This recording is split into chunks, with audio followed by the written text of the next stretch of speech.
Okay, guys, welcome to the session. We'll talk about the real estate investment and how it will help you or help us to retire early.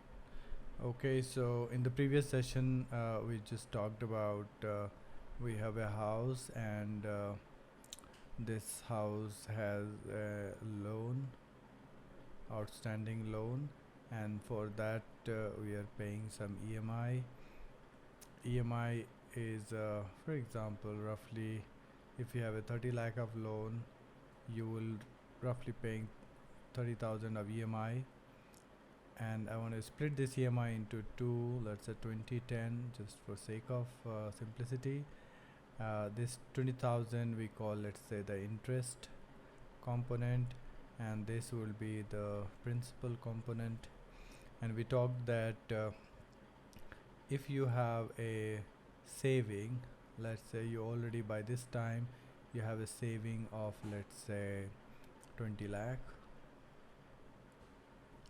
and if you put this saving, which is growing at, let's say, in India its saving rates are somewhere close to 5% to 6%, and if you put this 20 lakh rupees into a advanced saving, or let's say a overdraft account, right, overdraft account, then you will get a return of, you put this entire 20 lakhs, so basically you are putting this money into OD account, and this money is now going at the interest of a home loan interest. So home loan in India at this point is around 9.5 to 10%. So now the 9.5% interest you will gain. Earlier, same money was earning at 5% or 6%, because this loan is currently at 9.5%. So same. If you have higher the interest, higher would be the rate of account. So by putting this saving of 20 lakh into an advanced saving or overdraft account, this piece will be knocked off. So your EMI will be only this. So new EMI, once you exercise this option, this is, let's say, one option A. Once you exercise this option, your new EMI will become 10,000 only. Now assuming the rental, so I'll put a rental income, assuming the rental income is from this property, let's say you get a rental income of 20,000, EMI you have to pay 10k. So the net income, if you do net, so here you will pay 20,000 is the income, you subtract your 10,000 because that you have to pay to the bank to offset your entire EMI. So net income is 10,000. Whereas this is option A. If you use the option, then you're into positive 10,000 K as a surplus money. If here in this context, not taking any option, then you are actually paying 30,000 rupees of EMI every month. So you are like minus 30,000. You have to minus 30,000 that you pay, and the rental is 20, so you have a minus 10. So you have a net loss of minus 10k if you don't take the option. So here is a minus 10, you're sinking your.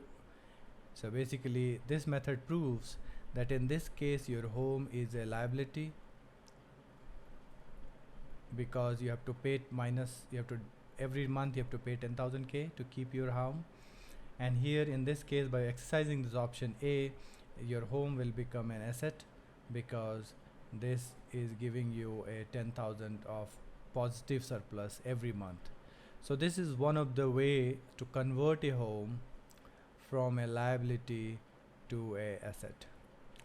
So few assumptions I just want to make out. So what is the assumption that we have taken, that which is most likely true in many cases? First, you have a 20 lakh rupees of surplus, right? So you should have a surplus cash.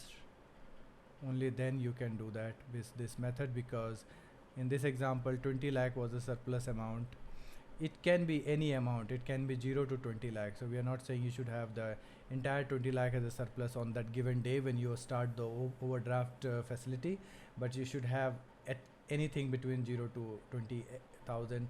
Based on your numbers will change, but you should have that. Number B, second assumption is you should have a loan which provides this overdraft or advanced saving account kind of facility.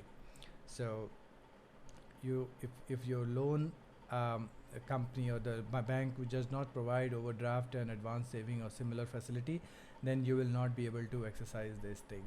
Number 3, third assumption is you have now understood the two part of the EMI. So we assume that the knowledge is now enhanced, you are very clear, and that EMI is made up of your principal and plus interest.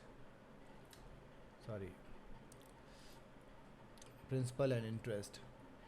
Interest is what can be offset by your overdraft or advanced saving account. Principal is what we have to pay, which is reasonable because principals are generally manageable. So if you follow these understanding, then you should be able to convert your home, which was asset, which was liability earlier, to an asset. And we can continue this exercise to show that how somebody can build multiple such houses during the course of time, and each house can be transformed from liability to asset, because that's a very interesting part, that we should not just focus on one home or one asset. You can keep building throughout the life. You can keep adding those houses and keep converting all of these houses into liability to asset. So we'll talk about that in the next session. Thank you very much for watching.